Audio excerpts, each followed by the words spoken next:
So now let's discuss the two applications of potentiometer. First, we are going to find the internal resistance of a cell. So here we are going to find the internal resistance of a cell in terms of the balancing length. Okay. So before going to that one, let us analyze the diagram first. So here the positive term is connected to a point A where A and B is of a 1 meter length. So ನಿಮಗೆ already ಹೇಳ್ಕೊಟ್ರೋ ಹಾಗೆ ಈ length ಬೇಕಾದರೆ 100 centimetre ಇರ್ಬೋದು ಅಥವಾ 1 metre ಇರ್ಬೋದು, 4 metres ಇರ್ಬೋದು, 10 metres ಕೂಡ ಇರ್ಬೋದು. ಬಟ್ ಇಲ್ಲಿ ತಗೊಂಡಿರೋದು ಎಷ್ಟು ಅಂತ ಹೇಳಿದ್ರೆ it is of a 1 meter. So point ಬಿನ ಕೀ ಮತ್ತು ರಿಯೋಸ್ಟಾಟ್ಗೆ ಕನೆಕ್ಟ್ ಮಾಡ್ಕೊತಾ ಹೋಗಿದ್ದೀವಿ. ಹಾಗೆ ಪಾಯಿಂಟ್ ಎ ಇಂದ ಎಲ್ಲಿ ಕನೆಕ್ಟ್ ಮಾಡ್ಕೊಂಡಿದ್ದೀವಿ ಅಂತ ಹೇಳಿದ್ರೆ ಇ ಎಮ್ ಎಫ್ಗೆ ಕನೆಕ್ಟ್ ಮಾಡಿದ್ದೀವಿ. ಈ ಇ ಎಮ್ ಎಫ್ನ ಎಲ್ಲಿ ಕನೆಕ್ಟ್ ಮಾಡಿದ್ದೀನಿ? ಗ್ಯಾಲೋನೋಮೀಟರ್ ಕನೆಕ್ಟ್ ಮಾಡಿದೆ. Other terminal is connected to a jockey. ಓಕೆನಾ? ಸೊ ನೆಕ್ಸ್ಟು ಅದೇ ಪಾಯಿಂಟ್ ಎ ಇಂದ ಮತ್ತೊಂದು ಎಕ್ಸ್ಟರ್ನಲ್ ರೆಸಿಸ್ಟೆನ್ಸ್ ಆರ್ಗೆ ಕನೆಕ್ಟ್ ಮಾಡ್ಕೊತಾ ಹೋಗಿದ್ದೀವಿ ಅಲಾಂಗ್ ವಿತ್ ದಿ ಕೀ 1. ಓಕೆನಾ? ಸೊ ಪ್ರೊಸೀಜರ್ ಏನು to find the internal resistance of a cell ಅಂತ ಹೇಳಿದ್ರೆ ಫಸ್ಟು ಕೆನ ಕ್ಲೋಸ್ ಮಾಡ್ಕೊಬೇಕು. ಕೆ ಕ್ಲೋಸ್ ಮಾಡ್ಕೊಂಡಿದ್ದ ತಕ್ಷಣ ಹಾಗೆ K2 ಅನ್ನು ಓಪನ್ ಮಾಡ್ಕೊತಾ ಹೋಗಬೇಕು. ಆವಾಗ ಕರೆಂಟು ಎಲ್ಲಿಂದ ಫ್ಲೋ ಆಗುತ್ತೆ ಅಂತ ಹೇಳಿದ್ರೆ only it is of in this cycle. ಇಲ್ಲಿ ಕಾಣ್ತಿದೆ ನೋಡಿ, ಇದ್ರ ಮುಖಾಂತರ ಮಾತ್ರ ಫ್ಲೋ ಆಗ್ತಾ ಹೋಗ್ತಾ ಇರುತ್ತೆ. ಆವಾಗ ಬರ್ತಾ ಇರೋಂಥ ಒಂದು ಬ್ಯಾಲೆನ್ಸಿಂಗ್ ಪಾಯಿಂಟನ್ನು I will take that one as a G1. Okay, sorry J1 ಇಂದ ತೊಗೊಂತೀನಿ, ಅದನ್ನು J1 ಅಂತ ತಗೊತಾ ಹೋಗ್ತೀವಿ. ಯಾವಾಗ K1ನ ಕ್ಲೋಸ್ ಮಾಡ್ತೀವಿ ಆವಾಗ ಕರೆಂಟು ಯಾವುದ್ರ ಮುಖಾಂತರ ಫ್ಲೋ ಆಗೋದಕ್ಕೆ ಸ್ಟಾರ್ಟ್ ಆಗುತ್ತೆ? ಎಕ್ಸ್ಟರ್ನಲ್ ರೆಸಿಸ್ಟೆನ್ಸ್ನ ಮುಖಾಂತರ ಫ್ಲೋ ಆಗೋದಕ್ಕೆ ಸ್ಟಾರ್ಟ್ ಆಗುತ್ತೆ. ಸೊ ಯಾವಾಗ ಎಕ್ಸ್ಟರ್ನಲ್ ರೆಸಿಸ್ಟೆನ್ಸ್ ಮುಖಾಂತರ ಫ್ಲೋ ಆಯಿತು ಅಲ್ಲಿ ಬರುವಂಥ ವೋಲ್ಟೇಜ್ ಡ್ರಾಪ್ನ I will call it as terminal potential difference, that is of V ಅಂತ ಕರಿತಾ ಹೋಗ್ತೀವಿ. ಸೊ K1ನ ಕ್ಲೋಸ್ ಮಾಡಿದಾಗ ಬರೋವಂಥ ವೋಲ್ಟೇಜು ವಿ. K1 ಓಪನ್ ಮಾಡಿದಾಗ ಬರೋವಂಥ voltage it is of E M F of the battery ಮಾತ್ರ. ಗೊತ್ತಾಗ್ತಿದೆ ಅಲ್ವಾ ಅಲ್ಲಿ? So E M F of the ಮಾತ್ರ ಇದ್ದಾಗ ಬ್ಯಾಲೆನ್ಸಿಂಗ್ ಪಾಯಿಂಟು J1 ಇರುತ್ತೆ. ಎಕ್ಸ್ಟರ್ನಲ್ ರೆಸಿಸ್ಟೆನ್ಸ್ ಮುಖಾಂತರ ಫ್ಲೋ ಆದಾಗ ವಿ ಬರುತ್ತೆ. ವಿ ಇದ್ದಾಗ ಬ್ಯಾಲೆನ್ಸಿಂಗ್ ಪಾಯಿಂಟು J2 ಇರುತ್ತೆ ಅಂತ ಅರ್ಥ. ಸೊ ಇಷ್ಟೇ ಪ್ರೊಸೀಜರ್ ನೀವು ಮಾಡಬೇಕಾಗಿರೋದು. ಸೊ ಏನು? To find the internal resistance of a cell of E M F using the potentiometer, make the circuit connections as shown in the figure. ಹೇಳ್ಕೊಟ್ಟೆ ಅಲ್ವಾ ಯಾವ ರೀತಿ ಅಂತ? Next the key K is closed. First key K ಏನು ಮಾಡಬೇಕು? Close ಮಾಡಬೇಕು. And the current in the potentiometer Y is adjusted to a suitable value of the current using rheostat. ರಿಯೋಸ್ಟಾಟ್ನ ಉಪಯೋಗಿಸಿ ವೇರಿ ಮಾಡ್ಕೊತಾ ಹೋಗ್ತೀರಾ. The settings of the rheostat is not to be disturbed throughout the experiment. So ಒಂದು ಸಲ rheostat ವೋಲ್ಟೇಜ್ನ fix ಮಾಡಿದ್ರಿ ಅಂತ ಹೇಳಿದ್ರೆ, ಕರೆಂಟ್ನ ಫಿಕ್ಸ್ ಮಾಡಿ ಅಂತ ಹೇಳಿದ್ರೆ ಇಡೀ ಎಕ್ಸ್ಪೆರಿಮೆಂಟ್ ಆಗೋ ತನಕ ಯಾವುದೇ ಕಾರಣಕ್ಕೂ ವೇರಿ ಮಾಡಬಾರ್ದು. ಈಗ ಕೀಪಿಂಗ್ ದಿ K1 ಓಪನ್ ಅಂದರೆ K1 ಸರ್ಕ್ಯೂಟ್ನ ಕೀನ ಓಪನ್ ಮಾಡ್ತೀರಾ. ಓಪನ್ ಮಾಡಿದಾಗ ಕರೆಂಟು ಯಾವುದ್ರ ಮುಖಾಂತರ ಫ್ಲೋ ಆಗುತ್ತೆ? ಇ ಎಮ್ ಎಫ್ನ ಮುಖಾಂತರ ಮಾತ್ರ ಫ್ಲೋ ಆಗುತ್ತೆ. ಈಗ move the jockey J along the wire AB till the galvanometer shows zero deflection. Okay, so ಯಾವಾಗ ಗ್ಯಾಲೋನೋಮೀಟರ್ಲಿ ಝೀರೋ ಡಿಫ್ಲೆಕ್ಷನ್ ತೋರಿಸುತ್ತೆ ಬ್ಯಾಲೆನ್ಸಿಂಗ್ ಪಾಯಿಂಟ್ ಬಂದಿದೆ ಅಂತ ಅಲ್ವಾ ಅಲ್ಲಿ, ಆವಾಗ ನಾವೇನಂತ ಬರೀಬೋದು? A into J1 is equal to L1 ಅಂತ ಬರಿತಾ ಹೋಗ್ಬೋದು. ಹೌದಲ್ವಾ? ಅಂದರೆ ಈ ಪಾಯಿಂಟಿಂದ ಈ ಪಾಯಿಂಟ್ ತನಕ I can write it as ಏನಂತ ಬರಿಬೋದು ಅಲ್ಲಿ? L1. ಅಬ್ಸರ್ವ್ ಮಾಡ್ಕೊಳ್ಳಿ.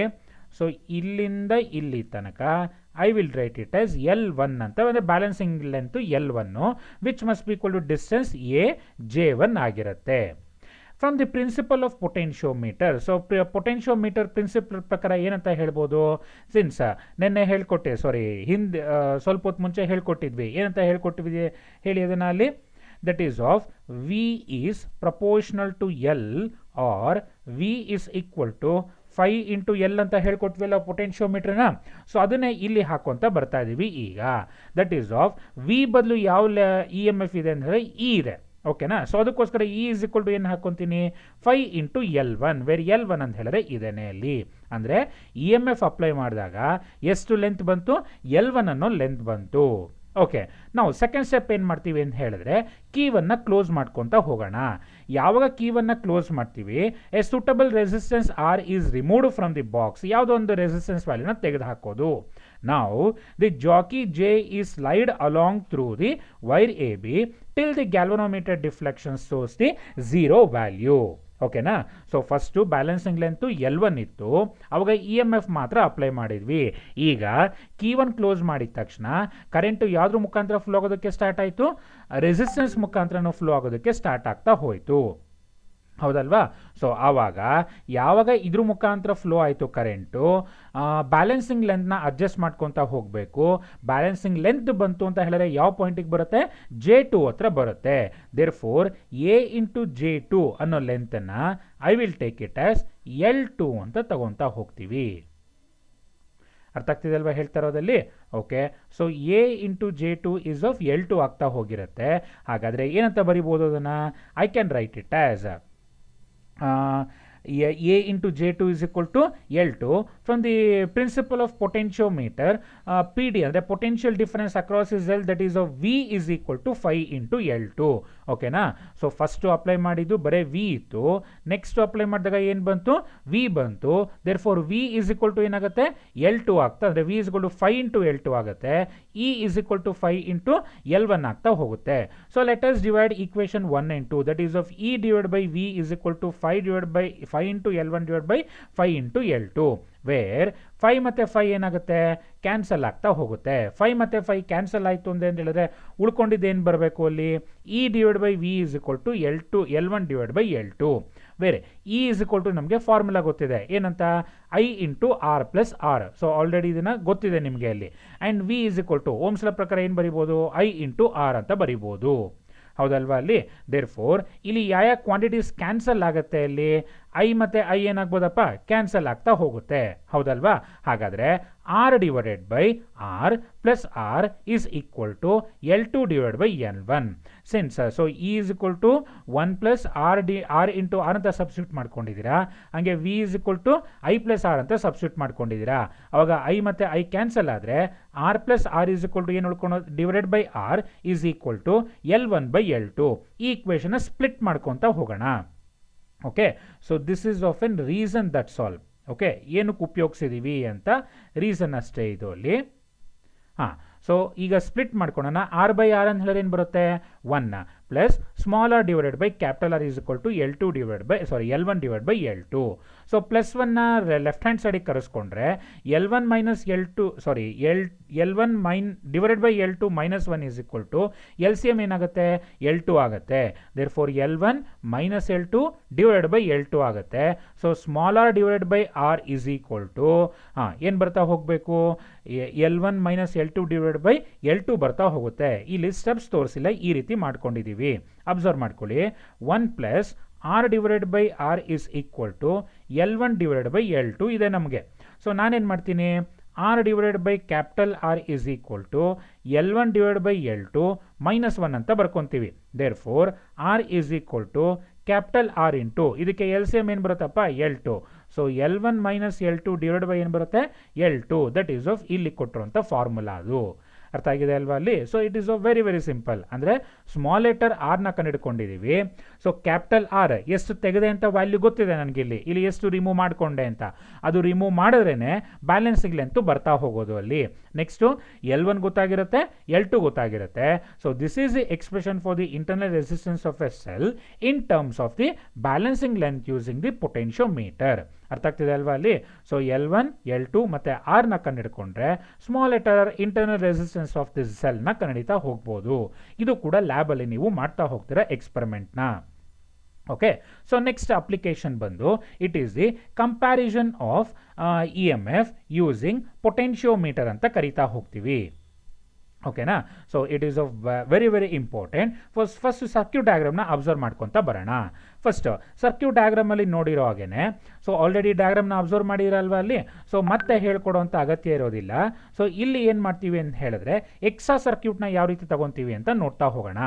So first consider an EMF E1 along with the jockey which is connected to a galvanometer. So ಕಾಣಿಸ್ತಾ ಇದೆ ಅಲ್ವಾ ಅಲ್ಲಿ. ಸೊ ಆ ರೀತಿ ಅಬ್ಸರ್ವ್ ಮಾಡ್ಕೊತಾ ಹೋಗಬೇಕು. ನೆಕ್ಸ್ಟ್ ಪಾಯಿಂಟು, ಈ ಸರ್ಕ್ಯೂಟ್ನಲ್ಲಿ ಅಬ್ಸರ್ವ್ ಮಾಡ್ಕೊತಾ ಹೋಗಿ. ಫಸ್ಟು ನಾವೇನಾದರೂ ಪಾಯಿಂಟ್ ಎ ಇಂದ ಸಪ್ಲೈ ಮಾಡಿದ್ವಿ ಅಂತ ಹೇಳಿದ್ರೆ ಇ ಎಮ್ ಎಫ್ ಇ1ನ ಮುಖಾಂತರ external resistance that is of R B ಅಂತ ಹೇಳಿದ್ರೆ ರೆಸಿಸ್ಟೆನ್ಸ್ ಬಾಕ್ಸ್ ಅಂತ ಅರ್ಥ. ಅಲ್ಲಿಂದ ಎಲ್ಲಿಗೆ ಫ್ಲೋ ಆಗುತ್ತೆ? ಗ್ಯಾಲೋಮೀಟರಿಂದ ಫ್ಲೋ ಆಗಿ ಎಲ್ಲಿಗೆ ಬರ್ತಾ ಹೋಗುತ್ತೆ? J1ಗೆ ಬರ್ತಾ ಹೋಗುತ್ತೆ. ಹೇಳ್ಬೋದಲ್ವಾ ಇದನ್ನು ಅಲ್ಲಿ? Next comparison of E M F ಆಗಿರೋದ್ರಿಂದ I need to consider another one ಸೆಲ್ನ ಕನ್ಸಿಡರ್ ಮಾಡ್ಕೊತಾ ಹೋಗಬೇಕು. ಸೊ E1 ಅಪ್ಲೈ ಮಾಡಿದಾಗ ಫ್ಲೋ ಆಗುವಂಥ ಕರೆಂಟ್ ಏನಾಗಿರುತ್ತೆ? I1 ಅಂತ ತಗೊತಾ ಹೋಗ್ತೀವಿ. Consider and another E M F E2 along with the resistance box. ನೋಡ್ಕೊಳ್ಳಿ, ಸೊ ರೆಸಿಸ್ಟೆನ್ಸ್ ಬಾಕ್ಸ್ ಮುಖಾಂತರ ಎಲ್ಲಿಗೆ ಅಪ್ಲೈ ಮಾಡಿದ್ದೀನಿ? ಗ್ಯಾಲೋನೋಮೀಟರ್ಗೆ ಅಪ್ಲೈ ಮಾಡಿದ್ದೀನಿ. ಆವಾಗ ಬರುವಂಥ ಒಂದು ಬ್ಯಾಲೆನ್ಸಿಂಗ್ ಲೆಂತ್ನ J2 ಅಂತ ತಗೊತಾ ಹೋಗ್ತೀನಿ. E M F E1 apply ಮಾಡಿದಾಗ balancing length is of J1. E M F E2 apply ಮಾಡಿದಾಗ balancing length is of J2. ಇಷ್ಟು ನೆನಪಿಟ್ಕೊತಾ ಹೋಗಬೇಕು. So, to compare the EMF of E1 and E2, two primary cells has to be considered and the connections are made as shown in the figure. Connections na ee ರೀತಿ connect ಮಾಡ್ಕೊತಾ ಹೋಗಬೇಕು ನೀವೀಗ. Now, the key is closed. ಈ ಕೀನ ಏನು ಮಾಡ್ತಾ ಹೋಗಬೇಕು? ನೀವು close ಮಾಡ್ತಾ ಹೋಗಬೇಕು ಇದನ್ನು, ಹೌದಲ್ವಾ? ಸೊ ಕೀನ ಕ್ಲೋಸ್ ಮಾಡಿದಾಗ ಅಂದರೆ ಈ ಕೀನ ಏನು ಮಾಡಬೇಕು? ಈ ರೀತಿ ಕ್ಲೋಸ್ ಮಾಡ್ಕೊತಾ ಹೋಗ್ತೀರಾ. ಕೀನ ಕ್ಲೋಸ್ ಮಾಡಿದಾಗ ಏನು ಅಬ್ಸರ್ವ್ ಆಗುತ್ತೆ? The current in the potentiometer wire A B, the current in the potentiometer wire A B is adjusted to a value of a current using the ರಿಯೋಸ್ಟಾಟ್ನ ಇಸ್ಕೊಂಡು ಅಡ್ಜಸ್ಟ್ ಮಾಡ್ಕೊತಾ ಹೋಗಬೇಕು. And it should not be disturbed throughout the experiment. ಹೇಳ್ಬೋದಲ್ವಾಗಂತ ಅಲ್ಲಿ? Okay, so next step ಏನು ತಗೊತೀವಿ ಅಂತ ಹೇಳಿದ್ರೆ step number 2, close again. So ಇಲ್ಲಿ ಇನ್ನೊಂದು ಕೀ ಹಾಕ್ಕೊಳ್ಬೋದು ಬೇಕಾದ್ರೆ ನೀವು, ಅಥವಾ ನಾನೀಗ ಫಸ್ಟು ಯಾವುದು ಆನ್ ಮಾಡ್ಕೊತೀನಿ ಅಂತ ಹೇಳಿದ್ರೆ ಇ ಎಮ್ ಎಫ್ E1 ಮಾತ್ರ ಅಪ್ಲೈ ಮಾಡ್ಕೊತಾ ಹೋಗ್ತೀನಿ. ನಾವು move the jockey along the wire A B, ಜಾಕಿನ ಈ along the wire A B move ಮಾಡ್ತಾ ಹೋಗಬೇಕು. ಸೊ ಯಾವಾಗ ಗ್ಯಾಲೋನೋಮೀಟ್ರಲ್ಲಿ ವ್ಯಾಲ್ಯೂ ನಿಮಗೆ 0 ಬರುತ್ತೆ, then you can call that one as A. Observe ಮಾಡ್ಕೊಳ್ಳಿ, ಸೊ ಹಿಂದಿನ ಇದರಲ್ಲಿ ಬರ್ದಿದ್ದೀರಲ್ವ ಅಲ್ಲಿ, ಸೊ ಅದೇ ರೀತಿಯೇ ಇಲ್ಲೂ ಕೂಡ ಬರಿತಾ ಹೋಗಬೇಕು. ಏನಂತ ಬರಿಬೇಕು? ದಿ ಲೆಂತ್, ಯಾವ ಲೆಂತ್ ತಗೊತೀವಿ ಅಂತ ಹೇಳಿದ್ರೆ it is of A J1 is equal to L1 ಅಂತ ಬರ್ಕೊತಾ ಹೋಗ್ತೀವಿ. ಹಾಗೆ ಪ್ರಿನ್ಸಿಪಲ್ ಆಫ್ ಪೊಟೆನ್ಷಿಯೋಮೀಟರ್ ಪ್ರಕಾರ ಇ ಎಮ್ ಎಫ್ E1 ಮಾತ್ರ ಅಲ್ವಾ ಅಪ್ಲೈ ಮಾಡಿರೋದು? This E M F E1 has to be equal to 5 × L1 ಆಗಿರುತ್ತೆ. ಓಕೆ, ಇನ್ನೊಂದ್ಸಲ ಅಬ್ಸರ್ವ್ ಮಾಡ್ಕೊಳ್ಳಿ, ನಾವೀಗ ಅಪ್ಲೈ ಮಾಡಿರೋದು ಯಾವುದು? ಇ ಎಮ್ ಎಫ್ E1 ಮಾತ್ರ ಅಪ್ಲೈ ಮಾಡಿದ್ದೀವಿ. ಇ ಎಮ್ ಎಫ್ E1ನ ಅಪ್ಲೈ ಮಾಡಿ ಈ ಜಾಕಿನ ಮೂವ್ ಮಾಡ್ಕೊತಾ ಹೋಗ್ತೀನಿ. ಸೊ ಯಾವುದ್ರ ಮೇಲೆ ಮೂವ್ ಮಾಡಬೇಕು? ಎ ಬಿ ವೈರ್ ಮೇಲೆ ಮೂವ್ ಮಾಡ್ತಾ ಹೋಗಬೇಕು. ಯಾವುದೋ ಒಂದು ಪಾಯಿಂಟಲ್ಲಿ, ಯಾವ ಪಾಯಿಂಟ್ ಅದು? J1 ಅನ್ನೋ ಪಾಯಿಂಟಲ್ಲಿ ಐ ಜಿ ವ್ಯಾಲ್ಯೂ ಏನಾಗ್ತಾ ಇದೆ? 0 ಆಗ್ತಾ ಇದೆ. ಐ ಜಿ ವ್ಯಾಲ್ಯೂ 0 ಆಗಿದ ತಕ್ಷಣ ಎ ಇಂದ ಈ ಪಾಯಿಂಟ್ ತನಕನೂ you have to take that one as a length L1 ಅಂತ ತಗೊಬೇಕು. Therefore, A2 distance G1 is of ಎಂದ ತಗೊಂತೀರಾ? L1. And from the principle of potentiometer, E1 is equal to ಎಂತ ಬರ್ಕೊಂತೀರಾ? 5 × L1 ಅಂತ ಬರ್ಕೊಂತಾ ಹೋಗ್ತೀರಾ. ಅರ್ಥ ಆಗಿದೆ ಅಲ್ವಾ ಅಲ್ಲಿ? Okay, so let us call that equation as 1 ಅಂತ ಕರೆಯೋಣ. ನೆಕ್ಸ್ಟು ಈಗ ಏನು ಮಾಡ್ತೀನಿ ಅಂತ ಹೇಳಿದ್ರೆ ಇ ಎಮ್ ಎಫ್ನ ಅಪ್ಲೈ ಮಾಡೋದಿಲ್ಲ. ಯಾವುದನ್ನ ಅಪ್ಲೈ ಮಾಡೋಣ? E2ನ ಅಪ್ಲೈ ಮಾಡ್ಕೊತಾ ಹೋಗೋಣ. ಈಗ E2 ಅಪ್ಲೈ ಮಾಡಿದ ತಕ್ಷಣ current will flows through the jockey and ಅಥವಾ galvanometer. The point has to be adjusted such that IG value becomes 0. ಓಕೆನಾ? ಸೊ ಈ ಜಾಕಿನ ಸ್ಲೈಡ್ ಮಾಡ್ತೀರಾ ಈ ಒಂದು ಎ ಬಿ ಲೈನ್ ಮೇಲೆ. ಯಾವುದೋ ಒಂದು ಪಾಯಿಂಟಲ್ಲಿ ಗ್ಯಾಲೋನೋಮೀಟ್ರಲ್ಲಿ ವ್ಯಾಲ್ಯೂ ಏನಾಗ್ತಾ ಹೋಗುತ್ತೆ? 0 ಆಗುತ್ತೆ. ಆವಾಗ bridge is set to be balanced. ನೋಡಿ, ಅಬ್ಸರ್ವ್ ಮಾಡಿ, ಡಯಾಗ್ರಾಮಲ್ಲಿ J2 ಅನ್ನೋ ಪಾಯಿಂಟ್ನ ಇಲ್ಲಿ ಕೊಟ್ಟಿದ್ದೀನಿ ಅಲ್ವಾ ನಾನು ಅಲ್ಲಿ? ಸೊ ಅದಕ್ಕೋಸ್ಕರ ದಿಸ್ ಲೆಂತ್ ಅಂದರೆ A to J2. Okay, so length A J2 has to be assumed as L2 ಅಂತ ತಗೊತಾ ಹೋಗ್ತೀರಾ. ಈಗ ಪ್ರಿನ್ಸಿಪಲ್ ಆಫ್ ಪೊಟೆನ್ಷಿಯೋಮೀಟರ್ ಪ್ರಕಾರ ಈಗ ಅಪ್ಲೈ ಮಾಡುವಂಥ ಪೊಟೆನ್ಷಿಯಲ್ ಯಾವುದು? It is of E2 which must be equal to 5 × ಏನು ಬರ್ತಾ ಹೋಗುತ್ತೆ? L2 ಅಂತ ಹಾಕೊಂತೀನಿ. Let us call that equation as 2 ಅಂತ ಕರಿತಾ ಹೋಗೋಣ.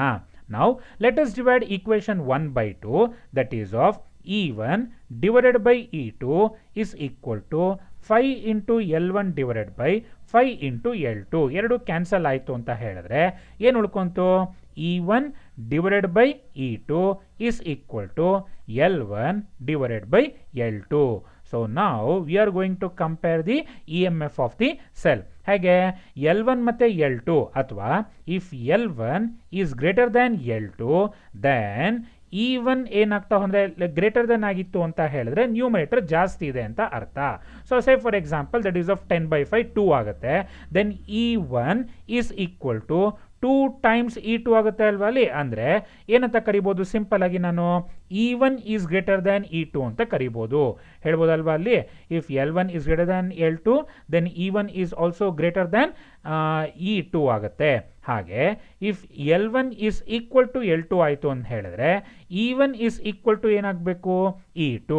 If L1 is less than L2 ಆಯಿತು ಅಂತ ಹೇಳಿದ್ರೆ then E1 is also less than ಏನಾಗುತ್ತೆ, E2 ಆಗುತ್ತೆ. So like that we are going to compare the E M F of a cell using the ಪೊಟೆನ್ಷಿಯೋಮೀಟರ್ನ use ಮಾಡಿ compare ಮಾಡ್ತಾ ಹೋಗ್ತೀವಿ.